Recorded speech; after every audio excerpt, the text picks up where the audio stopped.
Speaking of, Ooh, the speaking of stale shit, entire Browns starting offensive line is set to be free agents next month.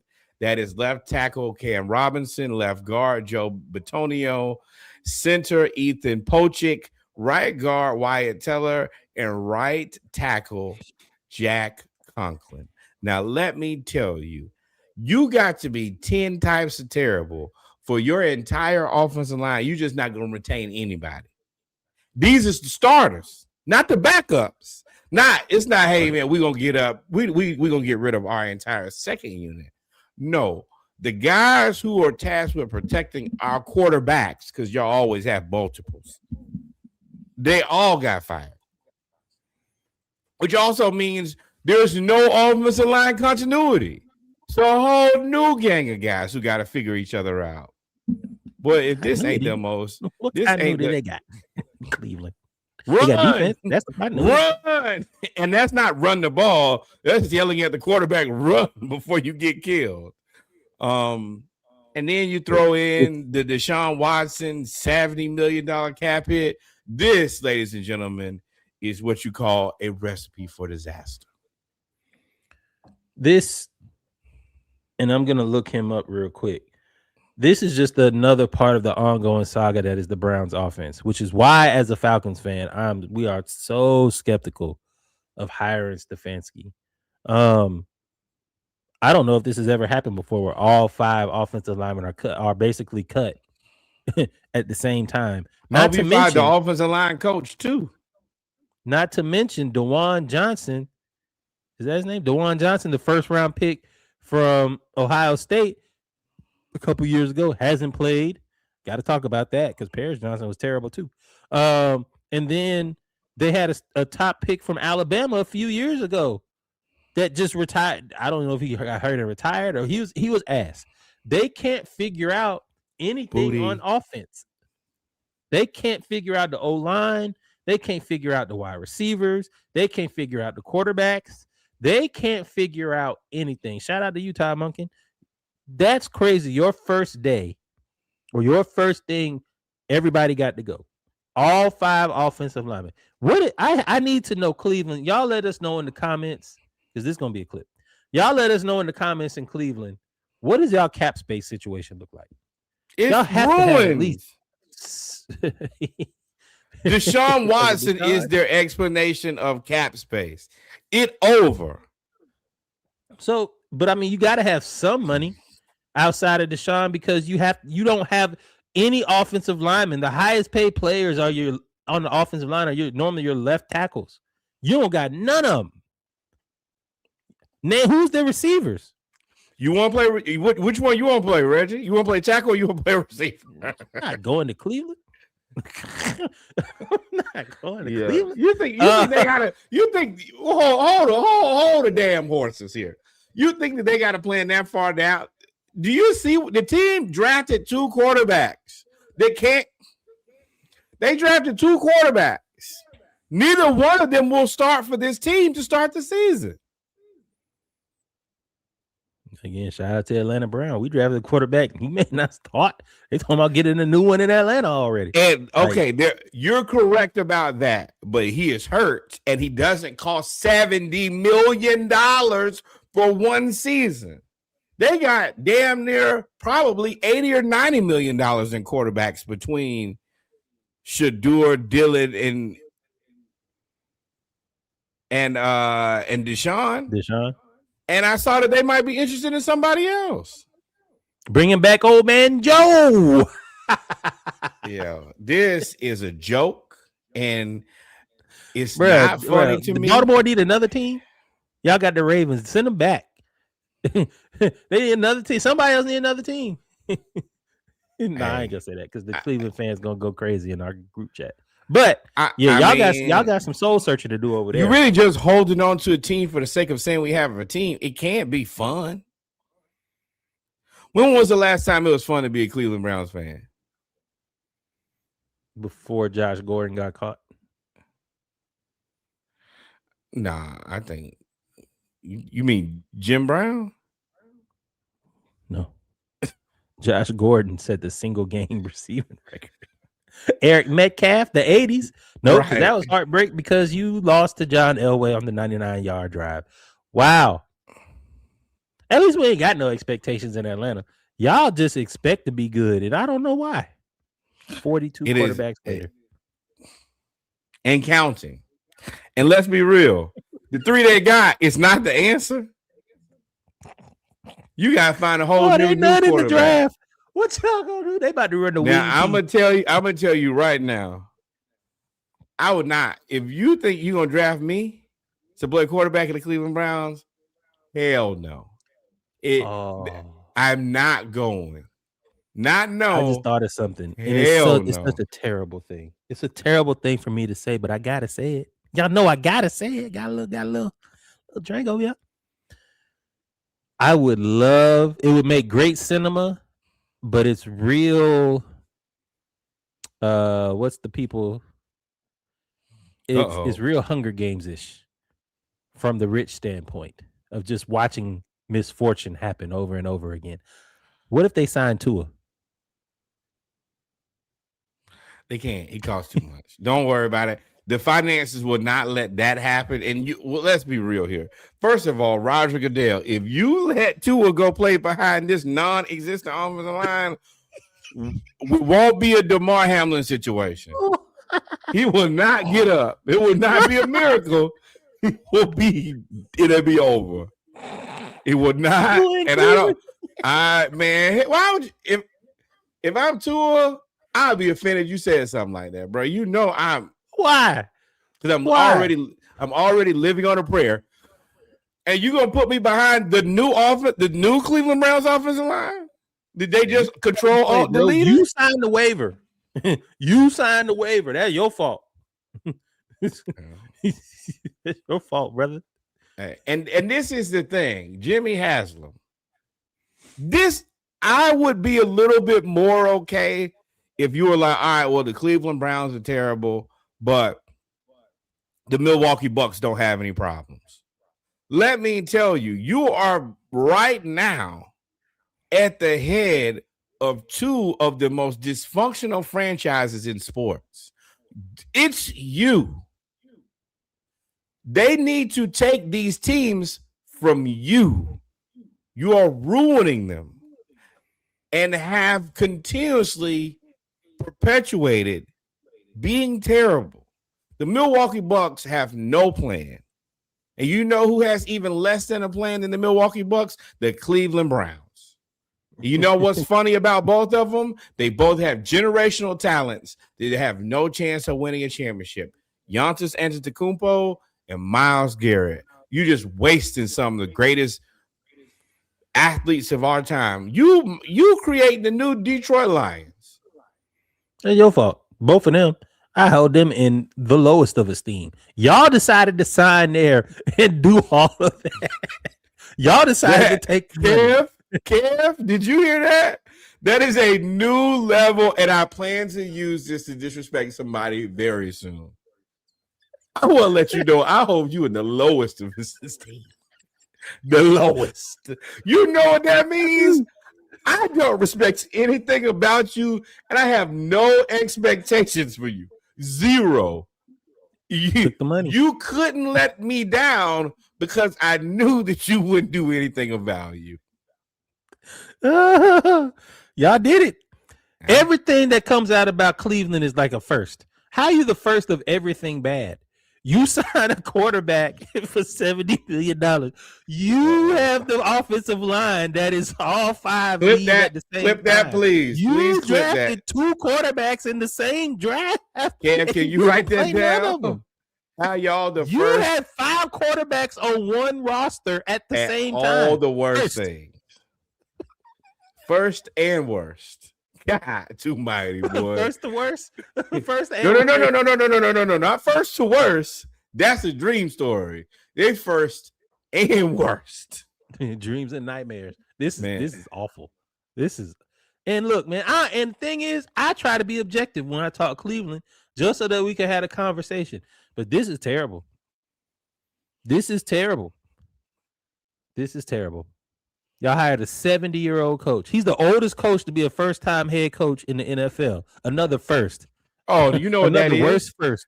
That's the David Tully special. You get a guy who you know can't be there for a long time. So when you fire him, it's like, oh well, he was finna We got retire in a 3 years week. tops, big dog. Right. Go to your family, dog. It's over. So nah, that's the Texans play right there. But y'all won't ever find D'Amico Ryans. And not let me say that, because as soon as I say that, they will find their guy. Who was the offensive lineman who was there for forever? He'll come back and coach them, and then Joe Thomas come back and save y'all from your own. I don't care what y'all say. Worst He got into the pro. Nah, Joe's good. Oh, his awards. He's really good. He was really good. There's a lot of pity in them awards too. Oh yeah. Either way, we can move on. Dallas extended Javonte Williams. Go ahead. Yes, they paid a running back, I guess. I don't exactly hate this move. I just think that you should have drafted Jeremiah Love instead. And the thing is, Dallas doesn't need picks because they have picks from the Micah Parsons trade.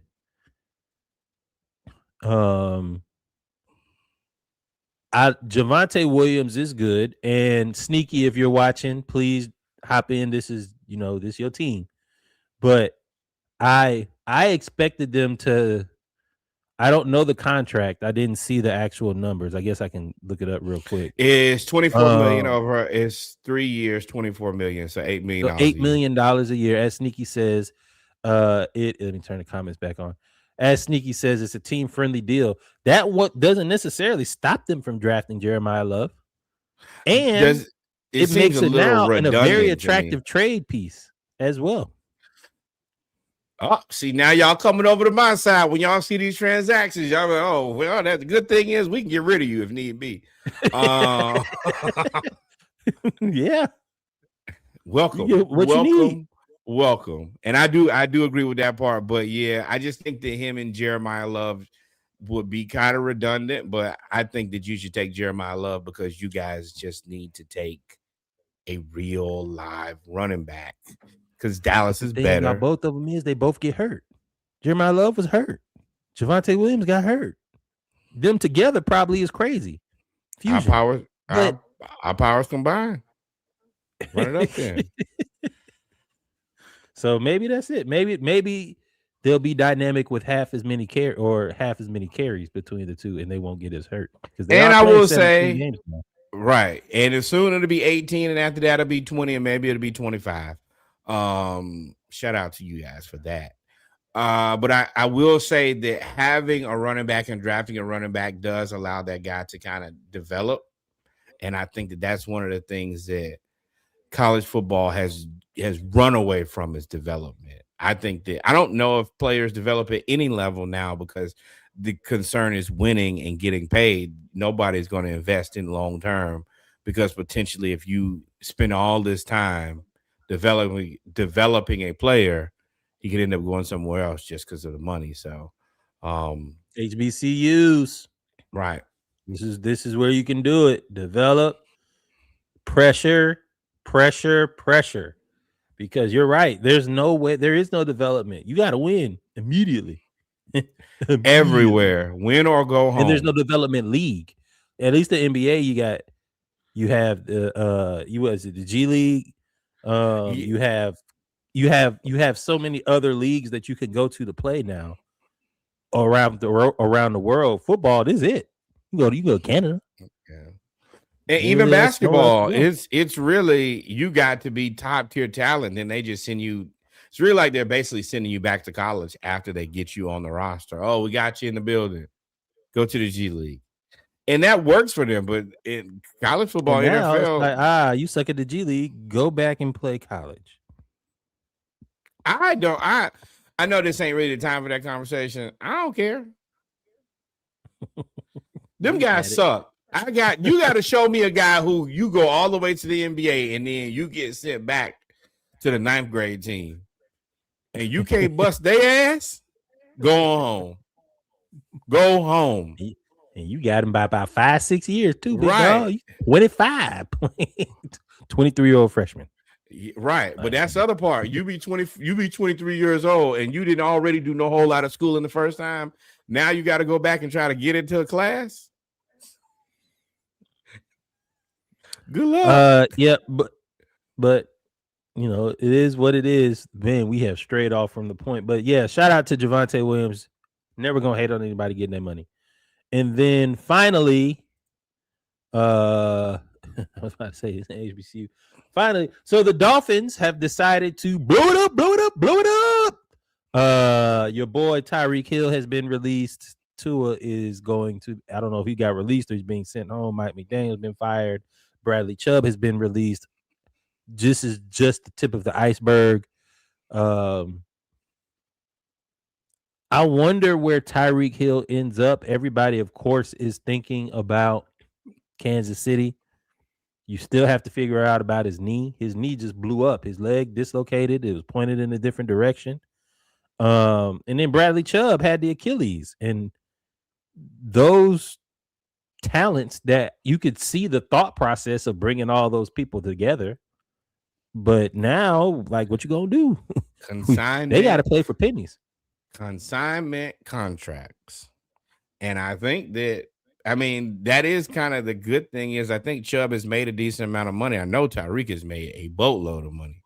That if you want to continue to play, then yeah. I mean, we talk about a lot in basketball, but yeah, you're going to have to take a pay cut, but do you want to win? If you don't want to win, then you should probably just go home. But if you want to win, and I mean, Tyreek is a freak athlete. I think that he will be back. I don't think that he'll be back at what he was before, and that's fine. He just run a 4.3 instead of a right. 4.1. That's one of the biggest things about having such a head start on the rest of the world is even if you slow down, it ain't slow. It's just slower than you were. And I think that, I mean, I still think that he's, you know, that he's gonna come back and be all right. And I think Chubb probably will be too. I think, you know, it'll be a little bit different, but what's old boy who was with Calais Campbell? If he can continue to come in every year and continuously still find jobs, then Chubb, you can too. Hey, Chubb, Atlanta. With everything going on in Atlanta, we might need you, big dog. We ain't got no draft and this capital. Is the we thing. Ain't got no defensive end. And this is the thing. This is best case scenario. The team is not terrible. You got assets around you. It's a great place to rehab. It's a great place to live. And you have a high. This is all I can say because I say this every year and it don't happen. But this is probably the easiest chance to a division championship. Everywhere else, I assume, is going to be infinitely more difficult. So, you know, come to Atlanta, do a rehab project. It can happen. It could happen. But also, nobody wants Tua. Nobody wants Tua. Wait, but it's not just Tua. I want to put Kyler Murray in that same place, I think, too. I don't think that people want overpriced, underachieving quarterbacks. I've been saying this for years that there has to be a point where there's a pushback on what quarterbacks are being paid. And I think that Tua is underachieving. I don't think that he getting paid $40-50 million. It's not cheap. Yeah, at 40. If he is. Yeah. Oh, yeah. Hold on. Y'all hold tight here. To a contract. 4 years, $212 million. Simple math gets me there. Oh, yeah. And a dead cap hit of $99 million in 2026. He getting 39 this year. Next year, there's a potential out with a dead cap hit of 34 million. Then after that, it's 53 million and 65 million. Yeah. And let me actually fix that. The cap hit for this year is 56 million. Jeez. Yeah. I don't think that he's worth anywhere near that much, and it don't even make sense to pay it. They're trying to lose. You don't want to spend a lot of money to lose. Unless you're the Sacramento Kings. I mean, no. But I mean, you unless somebody trades for him, you're gonna have to eat a lot of that dead cap. But if you're gonna lose, this is the year to lose because you got like 11 quarterbacks coming out next year. All of you, I'm gonna tell y'all right now. Yeah. So everybody thinks that the answer is just get one of those quarterbacks. Okay. Good luck.